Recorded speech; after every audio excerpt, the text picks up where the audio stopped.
Meus amigos e amigas, muito boa noite. Mais uma vez estamos aqui com a nossa Escola da Fé. Graças a Deus é um programa da Canção Nova para trazer aquilo que está no coração da igreja, trazer perto de você. Hoje nós vamos conhecer um pouco mais um outro santo doutor da igreja, franciscano, São Boaventura, que foi contemporâneo de São Francisco de Assis. Não sei se você conhece São Boaventura. Nesse livro que eu escrevi sobre os santos doutores, na escola dos santos doutores, aqui tem uma página de São Boaventura e com muitas frases de São Boaventura. Então, dependendo do nosso tempo aí, no final da nossa conversa, eu vou colocar aqui alguns ensinamentos básicos dele que ajudam a gente a viver. São santos doutores. A igreja algum papa, né, já declarou como santo doutor 37 santos. Veja que a igreja tem mais de 20 mil santos canonizados, mas 37 receberam esse título especial de doutor, quer dizer, alguém que sabe muito. Não é? Muito bem, vamos pedir a Deus a sua graça, a sua bênção, em nome do Pai, do Filho, do Espírito Santo. Amém. Não podemos fazer nada nas coisas de Deus sem rezar, né? Vinde, Espírito Santo, enchei os corações dos vossos fiéis e acendei em nós, nesta noite, o fogo do vosso amor. Enviai, Senhor, o teu Santo Espírito, então tudo será criado e renovareis a face da terra. Ó Deus, que instruíste os corações dos vossos fiéis com a luz do Espírito Santo, fazei, Senhor, que apreciemos retamente todas as coisas, segundo o mesmo Espírito, e gozemos sempre da sua consolação, por Cristo nosso Senhor. Amém. Pedindo a intercessão materna de Nossa Senhora. Ave Maria, cheia de graça, o Senhor é convosco. Bendita sois vós entre as mulheres, e bendito é o fruto do vosso ventre, Jesus. Santa Maria, Mãe de Deus, rogai por nós, pecadores, agora e na hora de nossa morte. Amém. Glória ao Pai, ao Filho e ao Espírito Santo, como era no princípio, agora e sempre. Amém. São José, valei-nos, em nome do Pai, do Filho, do Espírito Santo. Amém. Muito bem, antes de nós começarmos a conversar sobre São Boaventura, doutor da igreja, eu quero mostrar a vocês a novena de Natal que a Canção Nova já preparou. E quem escreveu foi o Márcio Mendes, consagrado da Canção Nova há muito tempo, muito bem conhecido. O Márcio, ele é teólogo, fez teologia plena, né? E escreveu aí, olha, pela editora Canção Nova você pode adquirir, você pode entrar aí no telefone da Canção Nova, né? Que também é WhatsApp, é o 12 3186 2600 e fazer a sua novena de Natal. Muito bem, olha aí, não perca essa oportunidade. Bom, vamos então começar a conversar sobre esse grande homem da igreja, né? É um outro gigante da igreja no século XIII, né? Viveu aí por volta de 1200 e pouco. Ele nasceu, né, chamando João de Fidanza, em Viterbo, na Itália, e recebeu de São Francisco de Assis o nome de Buonaventura. Buonaventura, porque São Francisco previu profeticamente o seu sucesso. Veja, antes dele se tornar, né, grande bispo, doutor da igreja, São Francisco já chamou ele de Buonaventura, boa ventura, quer dizer, vai ter o sucesso pela frente. E realmente aconteceu, né? Ele vestiu o hábito franciscano quando ele tinha 17 anos de idade, se tornou franciscano. E foi aluno em Paris, né, do famoso Alexandre de Arles, né, que era um grande teólogo francês, na Universidade de Sorbonne, em Paris, e depois ele foi professor da Universidade de Sorbonne aos 36 anos de idade. E depois foi eleito ministro geral dos franciscanos. Coisa impressionante, né? Depois do falecimento de São Francisco. E ele pregava por toda parte, era amigo dos papas, né? Conselheiro também de reis na época, né? Porque na Idade Média, você sabe, os reis eram católicos, né? E ele publicou muitas obras, né? É dessas obras todas que a igreja acaba transformando em doutor da igreja, né? O Papa Gregório X, que foi Papa de 1271 até 1276, né? O fez cardeal à força, ele não queria, né? E o Papa o enviou ao concílio de Lyon, na França, um concílio aí mais ou menos do ano 270 e pouco, né? Morreu cedo, morreu com apenas 53 anos, né? O seu mestre famoso, Alexandre de Arles, né? Ele dizia de São Boaventura, né? Parece que Adão não pecou nele, parece que o pecado de Adão não chegou nele, o pecado original, né?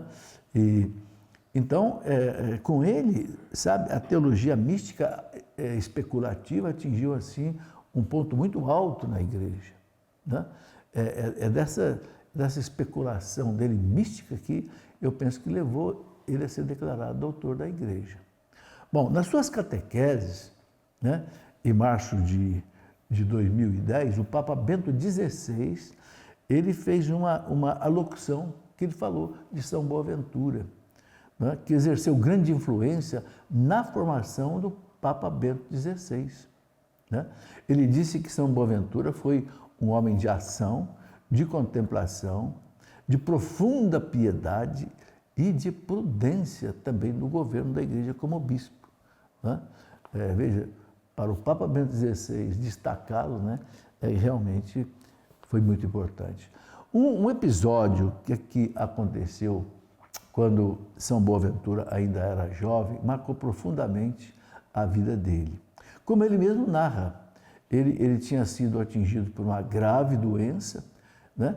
E nem sequer o seu pai, que era médico, o pai dele era médico, esperava salvá-lo da morte. Tão grave foi a doença. Aliás, é uma coisa impressionante, né? Esses grandes santos da igreja, quase que todos passaram por um momento assim de quase chegar no limiar da morte. A gente vê isso, parece um denominador comum.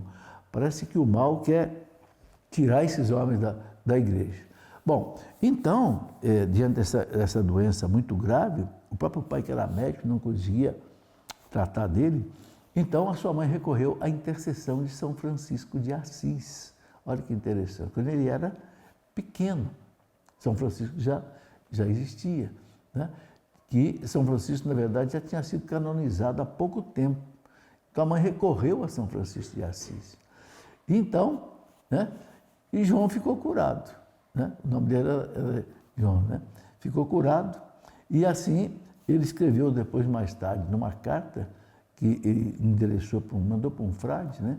Confesso diante de Deus que a razão que me fez amar mais a vida do beato Francisco não tinha sido nem canonizado, era beato, é que ela se assemelha aos inícios e ao crescimento da igreja.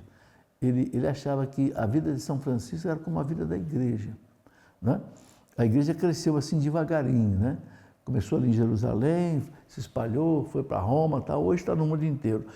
Francisco também foi assim. Começou ali, né, em Assis, né, sozinho ali com seus 12, depois está hoje a grande congregação franciscana. Bom, a igreja começou, né, com simples pescadores, em seguida se enriqueceu com os doutores, muito famosos, ilustres e sábios, né? E a religião, né, ele achava então que a religião do Beato Francisco não foi estabelecida pela prudência dos homens, mas de Cristo. Ele dizia isso, né? E, de fato, a vida de São Francisco não seguiu uma sabedoria humana, seguiu a graça de Deus, assim, especial, né? Um sinal extraordinário, uma manifestação extraordinária da graça de Deus. Bom, por volta mais ou menos de 1243, né, São Boaventura, ele vestiu então o hábito franciscano, eu já falei, com 17 anos, e adquiriu o nome de Boaventura. E aí ele pegou esse nome que São Francisco já tinha falado lá atrás, né? E ele foi imediatamente destinado aos estudos, eu já falei, né? Frequentou lá a Universidade de Teologia de Paris, a famosa Sorbonne, né? E depois seguindo uma série de outros, muitos outros cursos exigentes. Então, eu quero chamar atenção para isso. Não sei se vocês já repararam, nesse estudo que nós estamos fazendo, os santos doutores aqui, todos eles estudaram muito, né? Todos eles estudaram muito. Normalmente foram para a universidade, na Idade Média, normalmente ia para a Universidade de Sorbonne, Universidade de Bolonha, os lá da Inglaterra iam para a Universidade de Oxford, de Cambridge, né? Em Portugal ia para Coimbra, na Espanha iam para a Universidade de Salamanca, todas as universidades fundadas pela Igreja. É algo que, infelizmente, muita gente não sabe, que quem foi a matriz das universidades aqui no mundo ocidental foi a Igreja Católica. Bom, São Boaventura, ele obteve os vários títulos que eram requeridos para a carreira acadêmica, para poder ele ser professor, né? E adquiriu o título de bacharel bíblico e de bacharel sentenciário, né? E assim, né, ele estudou a fundo a Sagrada Escritura, né? Estudou as sentenças na época de um personagem filósofo famoso chamado Pedro Lombardo, né, que tinha lá o manual de teologia daquela época. Então, isso para mostrar que São Boaventura foi um homem que estudou muito, como Santo Agostinho, como São Tomás de Aquino, como São Alberto Magno, Santo Anselmo, todos esses doutores da Igreja estudaram muito, né? O que mostra, é importante entender isso, que o estudo, a boa teologia, não é contra a fé, contra a espiritualidade. Não vou estudar muito, porque senão eu vou ficar racionalista e eu vou acabar que eu vou, né, perdendo a minha fé. Não tem nada disso, não. O que faz a pessoa se tornar racionalista não é o estudo, é ou o mau estudo, ou uma linha de teologia errada que ele pega, ou então porque deixa de rezar. Esse é um outro perigo. É como dizia, por exemplo, Santo Afonso de Ligório, estude muito, mas reze muito, né? Para não se tornar racionalista. Eu gosto sempre de lembrar aquela frase do Papa João Paulo II, né? Lá na última encíclica dele, Fé e Razão, né? A fé e a razão são as duas asas com as quais o espírito humano alça voo para contemplar a verdade. João Paulo é o seguinte, você não pode ficar só na fé e nem só na razão. Se você ficar só com a fé, você acaba errando o caminho, você se torna até fanático, né? Mas também não pode ficar só na razão, que você pode se tornar racionalista e às vezes até meio ateu. Tem que ter as duas coisas. É uma comparação fácil, né? Você já viu uma pessoa remando, né? Dois remos, não pode remar de um lado só, porque se remar de um lado só, o barco fica rodando. Rema de um lado, rema do outro, rema de um lado, rema do outro. Aí sim. Bom, então, ele estudou muito os mais importantes autores de teologia da época. Veja que a Sorbonne, a Universidade de Paris, que foi fundada pelo São Luís IX, rei da França. Por que chama Sorbonne? Porque o São Luís IX chamou o capelão dele, que chamava Padre Robert Sorbon, e disse, padre, transforme o colégio da catedral, a catedral tinha um colégio, transforme o colégio da catedral numa universidade. Por isso que foi chamado de Sorbonne, porque o padre Sorbon é que fez esse trabalho. Coisa que muita gente não sabe, né? Que a grande universidade de Paris, famosa, a Igreja Católica, um padre foi que, né, idealizou. Bom, então, São Boaventura, ele teve muito contato com os mais importantes autores de teologia, em contato com os mestres e os estudantes que afluíam a Paris de toda a Europa, né? Então, ele amadureceu a sua reflexão pessoal e uma sensibilidade espiritual também de grande valor que, durante, né, muitos anos seguintes, ele soube, então, transferir para as suas obras, para os seus sermões, para as suas aulas, né?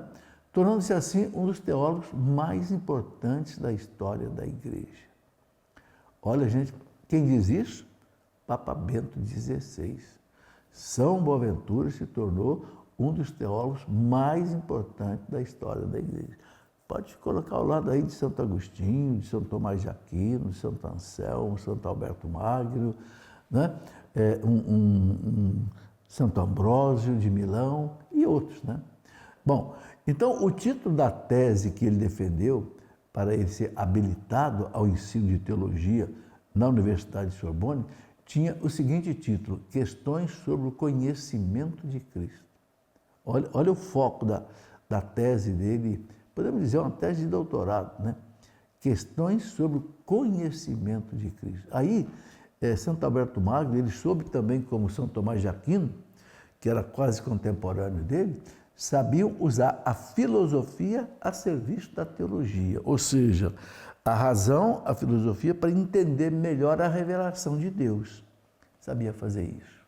Bom, então esse argumento mostra, né, esse papel central que Cristo teve sempre na vida e no ensinamento de São Boaventura, né, o conhecimento de Cristo. Então, sem dúvida, nós podemos dizer que todo o seu pensamento foi assim profundamente cristocêntrico. Aliás, quase que todos os bons teólogos da igreja.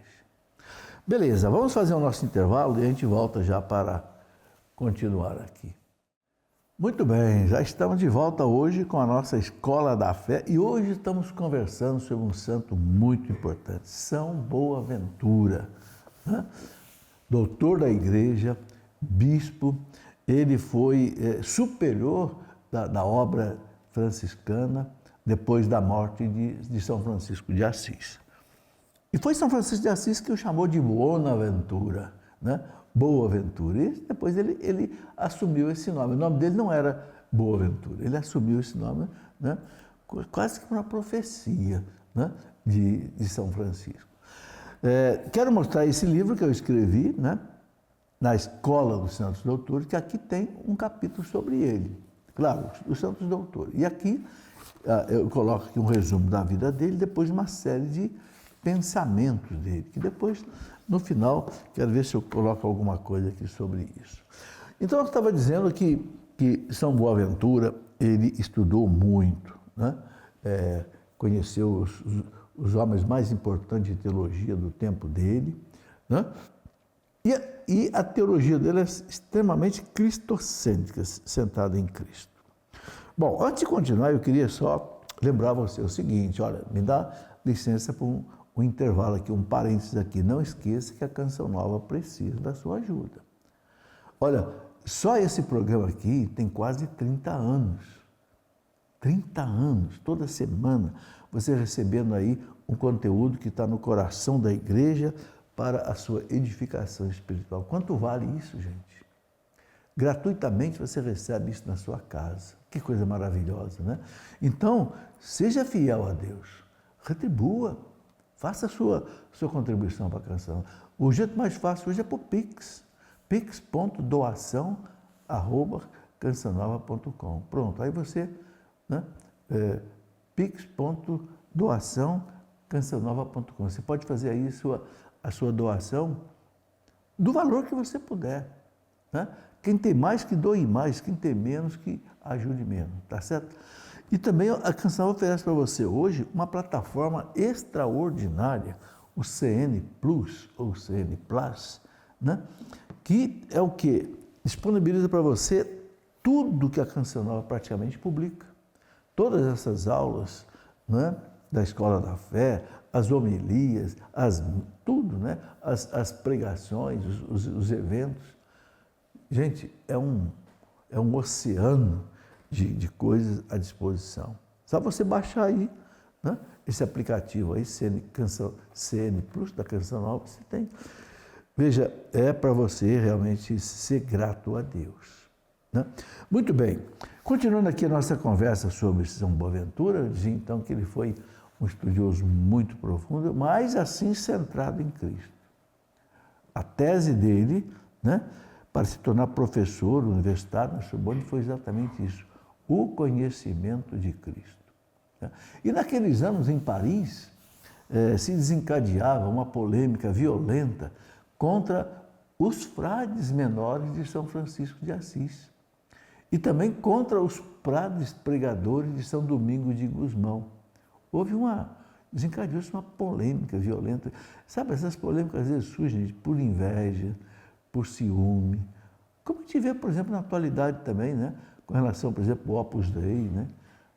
Que é uma prelazia assim, muito competente, muito famosa, de vez em quando surgiam aí desencadeia-se umas polêmicas violentas. E aconteceu isso contra os franciscanos e contra os dominicanos na época dele. Né? E se contestava, né, o seu direito de ensinar nas universidades. Não queria deixar de ensinar nas universidades. Então, para além dessas circunstâncias históricas, o ensinamento oferecido por São Boaventura nessa sua obra e na sua vida permanece sempre atual.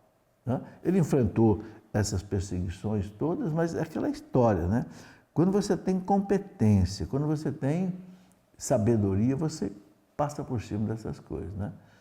Então, a igreja tornou-se mais luminosa e bonita exatamente pela fidelidade, né? A vocação, né, da parte daqueles seus filhos e filhas que não só põem em prática os preceitos evangélicos, mas que, pela graça de Deus também, né, são chamados a observar os seus conselhos e, assim, através do seu estilo de vida pobre, casto e obediente, né, foram testemunhos de que o Evangelho é fonte de alegria, fonte de perfeição. Então, tudo isso fez com que eles superassem as dificuldades, tanto os dominicanos. Já fiz aqui uma aula sobre São Domingos de Gusmão, importantíssimo, né? São Domingos era espanhol, né? E Boaventura italiano, mas sofreram os mesmos problemas, né? Bom, depois esse conflito foi pacificado, pelo menos por um certo período, e depois, mediante a intervenção, inclusive, pessoal do Papa Alexandre IV, em 1257, né? Boaventura, ele foi reconhecido oficialmente doutor e mestre da Universidade de Paris, a Sorbonne. É isso que eu digo, pela competência, pela santidade, superou tudo. E até o Papa entrou na discussão, o Papa tem essa finalidade também, né? Manter a paz na igreja, mas reconheceu oficialmente São Boaventura como doutor e mestre da Universidade de Paris, a Sorbonne, que era a universidade mais importante que existia na Idade Média, né? Porque era na França, e a França sempre teve, né? Veja que São Boaventura era italiano, mas ele vai estudar na Sorbonne, que é na França. Porque naquele tempo, qual é a língua que se falava em todas as universidades? Era o latim. Então não havia dificuldade para qualquer estudante de qualquer país vir estudar ali, porque todo mundo ali não falava o francês, falava o latim. Nas aulas, né, na universidade. Bom, no entanto, São Boaventura teve que renunciar a esse cargo prestigioso, né, de doutor, mestre da Universidade de Sorbonne, porque naquele mesmo ano, o capítulo geral da ordem franciscana, né, o capítulo geral, que era a reunião mais importante da congregação, chama-se capítulo, né?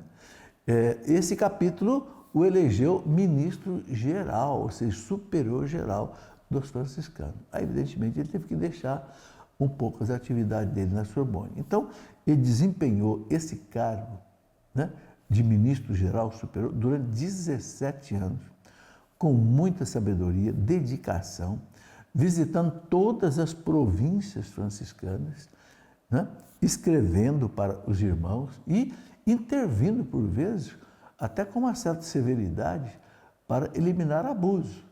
Claro, toda comunidade que cresce, gente, acaba tendo problemas, às vezes abusa. Então, isso é normal.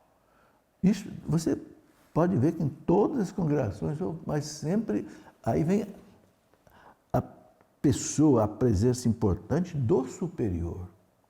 Não é? Por isso que a igreja enfatiza muito isso, a obediência ao superior. Quando se tem a obediência ao superior, essas coisas são resolvidas. Quando os subordinados se insurgem contra o superior, aí a coisa fica feia.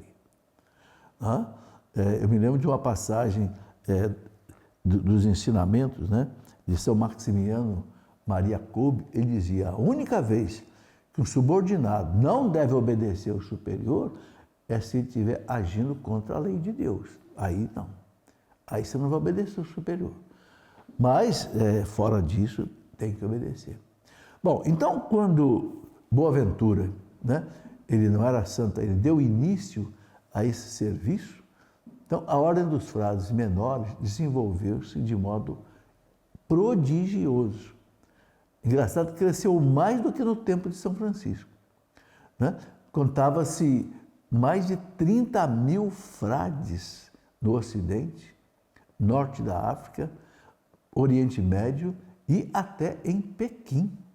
Vejam, já no ano 1200 e pouco, os franciscanos já estavam em todo o Ocidente, aqui toda a Europa, na África, no Oriente Médio, ou seja, lá Palestina, Síria, Jordânia, etc., e até lá no Oriente longínquo, Pequim, né? Então, era necessário, então, consolidar essa expansão dos franciscanos e, sobretudo, conferir, então, em plena fidelidade ao carisma de São Francisco, né? Unidade de ação e de espírito.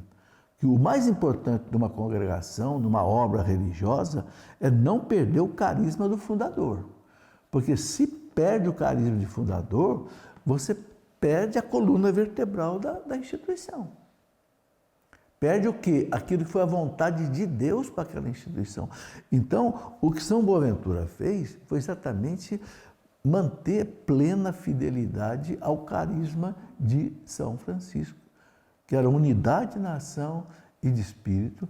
E entre os seguidores do santo, né, São Francisco, havia vários modos de interpretar sua mensagem.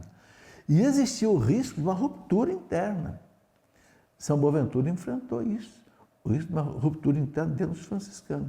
Então, para evitar esse perigo, no capítulo geral da ordem que aconteceu em Narbona, na França, em 1260, ele aceitou um texto proposto, né, em que se reuniam e unificavam as normas que regulavam a vida diária dos frades menores. Então, São Boaventura propôs, nesse capítulo geral da ordem, ele propôs, né, um texto, né, que exatamente se regulava a vida dos frades menores, né, os franciscanos, para que não houvesse aí essa quebra de unidade. E esse é um dos pontos mais importantes na vida de um fundador de comunidade.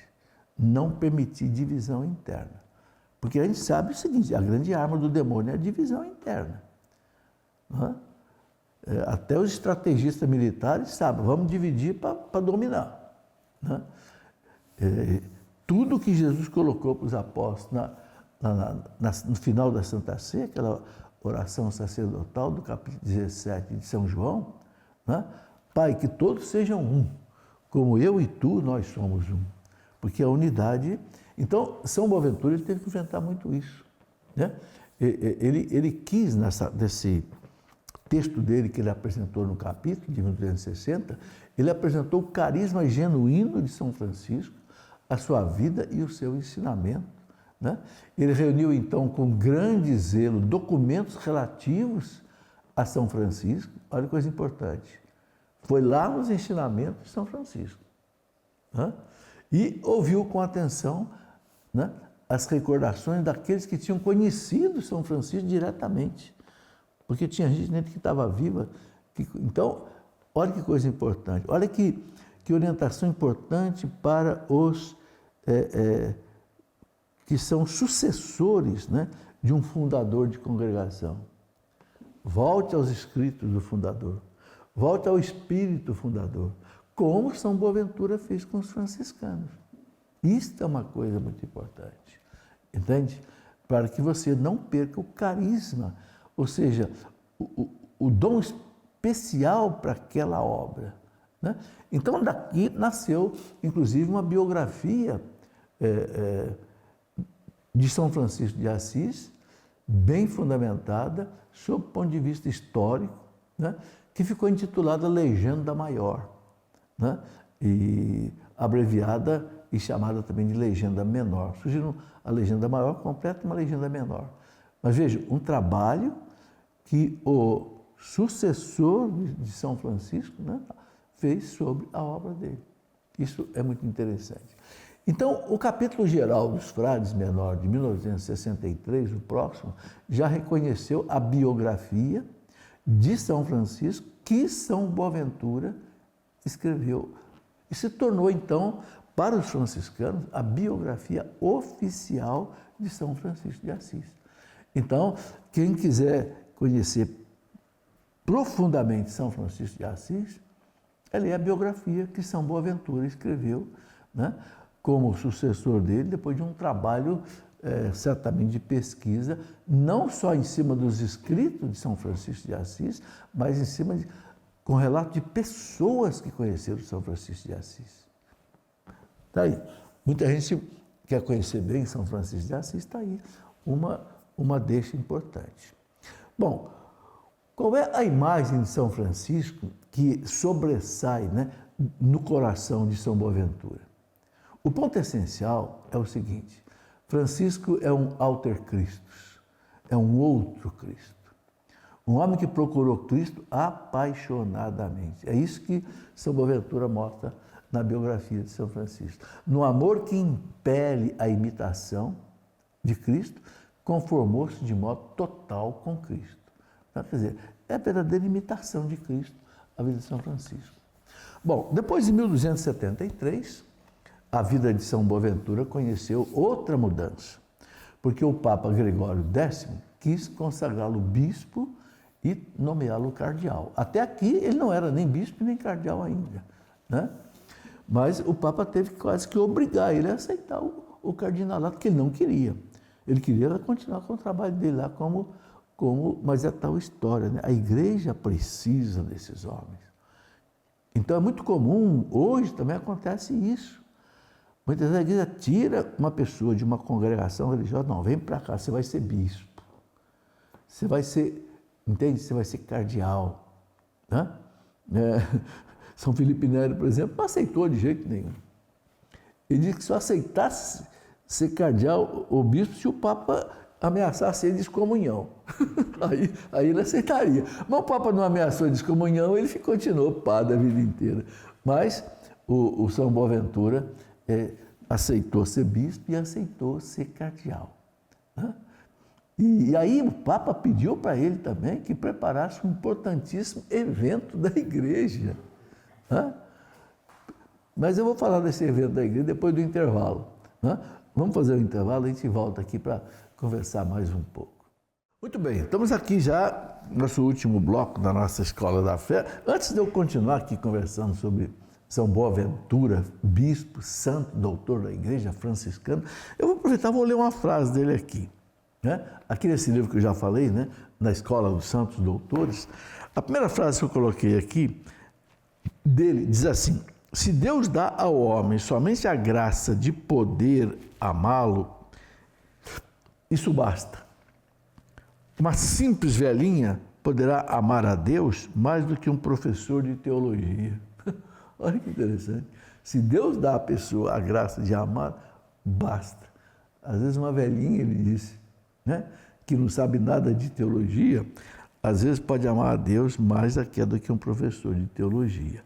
Mas vamos lá, vamos completar aqui a nossa conversa sobre o São Boaventura. Eu disse então que o Papa, né, Gregório X, quis que ele fosse bispo, cardeal, e depois pediu para ele que preparasse um importantíssimo evento da igreja. Olha aí, não é à toa que o Papa chamou o homem. O segundo concílio ecumênico de Leão. Gente, preparar um concílio é uma coisa violenta. Veja que só houve 21 concílios na história da igreja. Concílio universal, né, ecumênico. Né? Veja que o último foi o Vaticano II, que terminou em 1965, já tem mais de 60 anos. Um concílio, você tem que chamar todos os bispos do mundo e preparar toda a pauta. Meu Jesus amado, o Papa nomeia ele, né, bispo, cardeal. Olha, não é à toa não, que eu vou dar um chapéu cardinalício para você. Aqui, ó, tem tarefa pesada aqui para você. Né? Então, e olha, naquela época, quando o Papa convocava um concílio, gente, é porque tinha problema sério na igreja. E esse concílio de Leão, que foi na França, não foi nem na Itália, porque tinha tanto problema na Itália que o Papa fez o concílio na França. Né? E esse concílio tinha como finalidade o restabelecimento da comunhão entre a igreja do Ocidente e a igreja do Oriente, a igreja grega. né, que já tinha separado da igreja em 1050, os ortodoxos. Olha que missão desse concílio. Bom, então São Boaventura dedicou-se a essa tarefa com toda a diligência dele, mas ele não conseguiu ver a conclusão daquela assembleia, desse concílio, porque ele faleceu durante a reunião. Mas pelo menos ele preparou, né? Então, um notário pontifício anônimo compôs um elogio a São Boaventura, que mostra para a gente um retrato assim, eu diria meio que resume, né, esse grande santo e excelente teólogo, né? Esse notário pontifício aí, né? Alguém que era da Cúria Romana escreveu lá: homem bom, afável, piedoso e misericordioso, repleto de virtudes, amado por Deus e amado pelos homens. Olha que elogio, né? Recolhamos a herança deste santo doutor da igreja, que nos recorda o sentido da nossa vida com as seguintes palavras, né? Palavra de São Boaventura. Na terra podemos contemplar a imensidão divina mediante o raciocínio e a admiração. Eu acho isso muito bonito. Aqui na terra, hoje, a gente não vê Deus face a face aqui. São Paulo, São João diz que nós vamos ver Deus face a face na eternidade, né? Mas nós podemos contemplar a imensidão divina, a grandeza de Deus, de que forma? Pelo raciocínio, olha aí, pelo estudo, que ele se dedicou tanto, e pela admiração. Pela admiração. Quando você estuda, você vê a beleza. E quando você vê a beleza, você admira. Basta olhar, por exemplo, para a criação, né? Olha para a beleza de uma flor, né? Você já reparou bem diante de uma flor, de uma orquídea, por exemplo? A perfeição do desenho, a combinação de cores, né? São milhares de orquídeas, uma diferente da outra, são milhares. Eu tive a oportunidade de um dia ler sobre isso. É a imensidão divina manifestada nas obras. Então, São Boaventura, ele não ficava só na teologia, ele ficava também na admiração, né? E diz na pátria celeste, ao contrário, mediante a visão, quando nos tornamos semelhantes a Deus e através do êxtase que então vamos ver na eternidade. Então, você pode contemplar Deus aqui pela ciência, pelo estudo e pela admiração, e no céu, ao contrário, aí é mediante a visão face a face, quando então nos tornamos aí semelhantes a Deus. Olha que interessante, né? Através do êxtase, né? Porque a vida eterna vai ser um êxtase, né? Jesus, na oração sacerdotal dele, né? Já de João 17, versículo 3, Jesus fala, né? Ó Pai, a vida eterna consiste em conhecer a Ti e a Jesus Cristo que enviaste. Então, o que é o céu? Quando a gente pergunta o que é o céu é conhecer a Deus. Gente, tem coisa mais deslumbrante do que você conhecer Deus? Se as criaturas nos encantam, tira até o fôlego da gente, tanta beleza. Agora você imagina ver o Criador. É o céu, né? Então tá aí. E aí São Boaventura diz, entraremos na alegria de Deus. Olha que frase bonita, entrar na alegria de Deus, uma alegria eterna, né?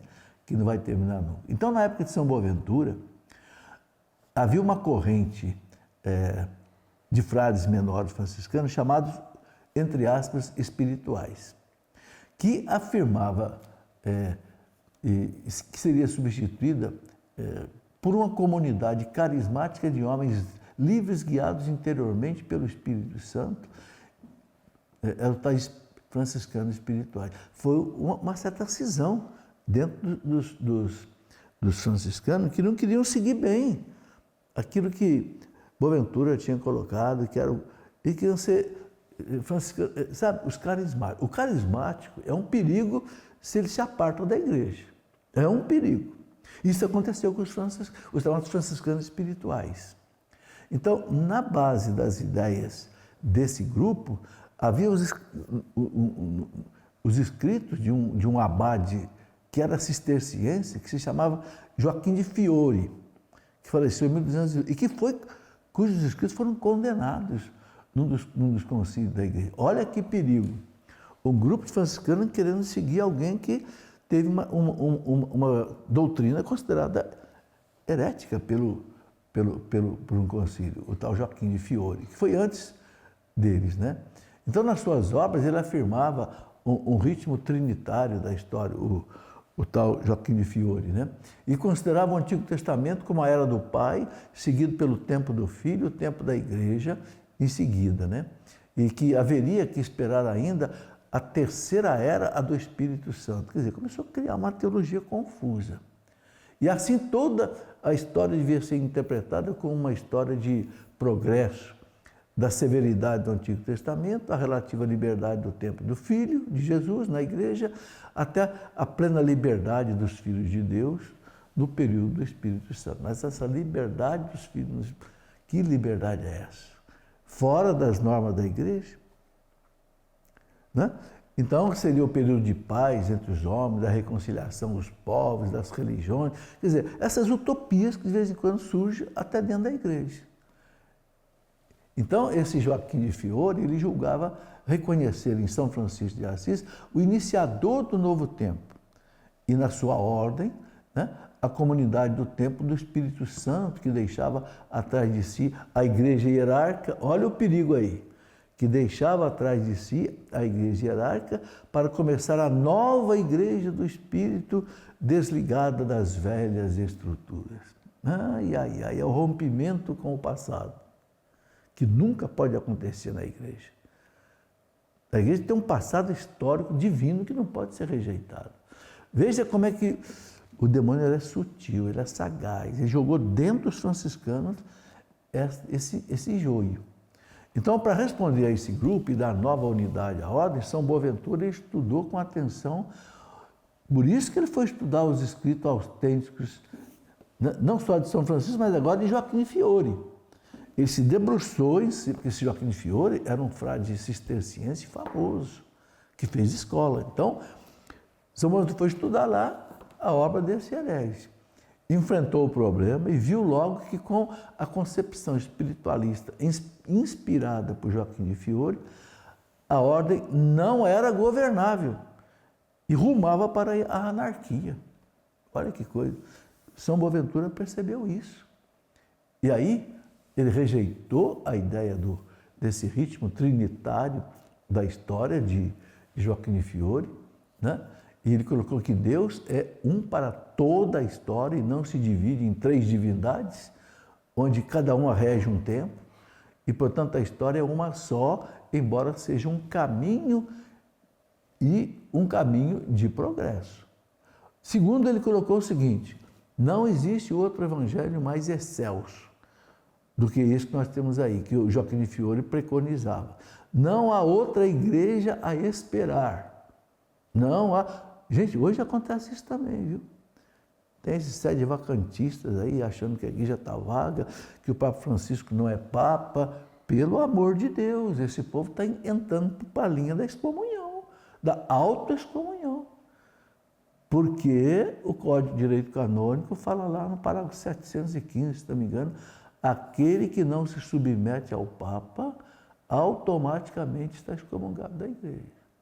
Presta atenção nisso.